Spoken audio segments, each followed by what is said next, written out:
पूरे विश्व में प्रसिद्ध श्री पीताम्बरा माई, जिनका दूसरा नाम बगलामुखी भी है, के मंदिर पहुंचने के लिए आपको मध्य प्रदेश में दतिया नाम के शहर पहुंचना होगा, जहां सामने से जाते हुए ऑटो आपसे मांगेंगे 15 से 20 रुपए, पर 10 रुपए एक सवारी में राजी होकर आपको बड़े प्यार से सीधा माता के मंदिर पीताम्बरा पीठ पर पहुंचा देंगे। अब आप सोच रहे होंगे कि जूते चप्पल जमा करो और प्रसाद लेकर मंदिर की लाइन में लग जाओ, परंतु अगर भीड़ ज़्यादा हुई तो आपको लाइन में लगकर मंदिर के अंदर पहुंचने में ही कई घंटों का समय लग सकता है, क्योंकि यहाँ पर कई त्योहारों पर इतनी भीड़ लग जाती है कि बच्चों का, बड़े बूढ़ों का और बीमारों का लाइन में लगना संभव नहीं हो पाता। चलिए मैं बताता हूँ आपको आसान रास्ता, एक शॉर्टकट। आप मंदिर से थोड़ा आगे चलें और किसी से भी पूछकर पीछे वाली गाड़ी पार्किंग में पहुंच जाएं। वहां पर अगर आप चाहें तो अगर आप गाड़ी से हैं तो आप वहां पर गाड़ी भी पार्क कर सकते हैं, और गाड़ी पार्क करके या फिर खुद पैदल आप सीधा मंदिर में पहुंच सकते हैं पीछे के गेट से, और माता के दर्शन बिना लाइन में लगे ही कर सकते हैं। पीछे वाली पार्किंग वाले रास्ते पर भी जूते, चप्पल, मोबाइल रखने की प्रॉपर व्यवस्था है, और आपको माता पीताम्बरा के लिए प्रसाद और गुलाबों की माला भी मिल जाएगी, और माता धूमावती के लिए मंदिर प्रशासन की बनाई गई मोटे सेब की नमकीन भी मिल जाएगी, जो मात्र 20 रुपए में ही बहुत सारी आ जाती है। माता धूमावती को सफेद फूलों की माला चढ़ती है। कोशिश करें कि जब माता धूमावती की आरती होने वाली हो उससे 20 मिनट पहले पहुंचकर आप आगे खड़े हो जाएं, तो मंदिर के पुजारी आपसे सफेद फूलों की माला। माता पीताम्बरा के दर्शन करने के बाद मैया के सामने जरूर बैठें। मैया अपने बच्चों की, अपने भक्तों की सारी समस्याएं स्वयं ही समझ जाती हैं। आप कुछ कहें या ना कहें, मैया आपकी सारी समस्याएं स्वयं जानकर उनका निवारण कर देंगी।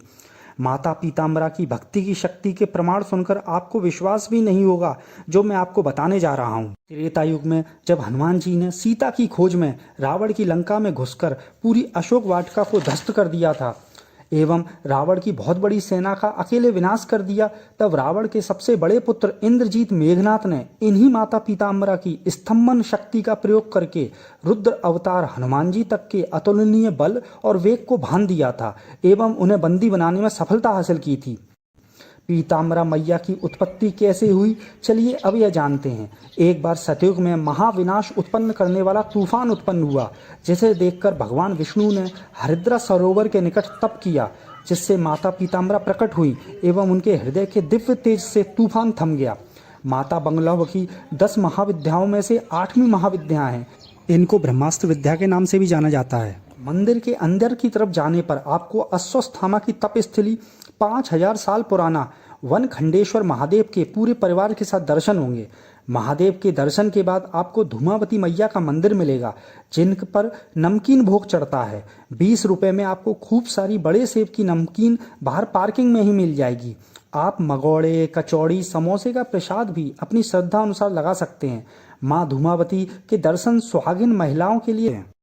धूमावती मैया के मंदिर के सामने ही हवन करने का स्थान 1962 में चीन से युद्ध के समय किया था, और हवन के 9वें दिन अंतिम आहुति यज्ञ में डालते ही चीन की सेनाएं वापस भारत से पीछे हट गई थी और युद्ध रुक गया था। मंदिर प्रशासन की तरफ से आपके लिए यहाँ भोजन का भी बहुत अच्छा इंतजाम है।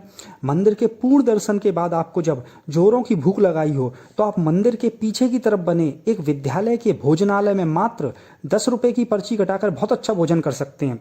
भोजन में दाल, चावल, रोटी, सब्जी मिलते हैं, और साथ में मिर्च का अचार भी मिलता है। दाल की जगह कभी कभी कड़ी भी मिल जाती है।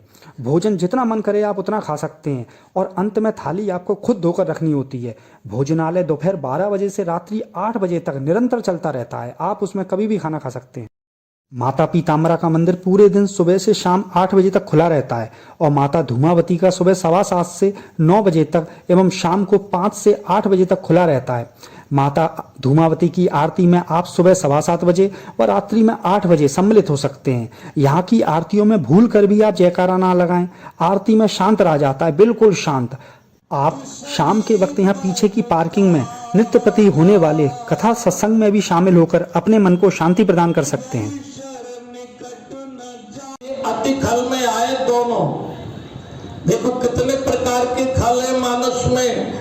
खल, अति खल और प्रबल खल। एक खलन से बचने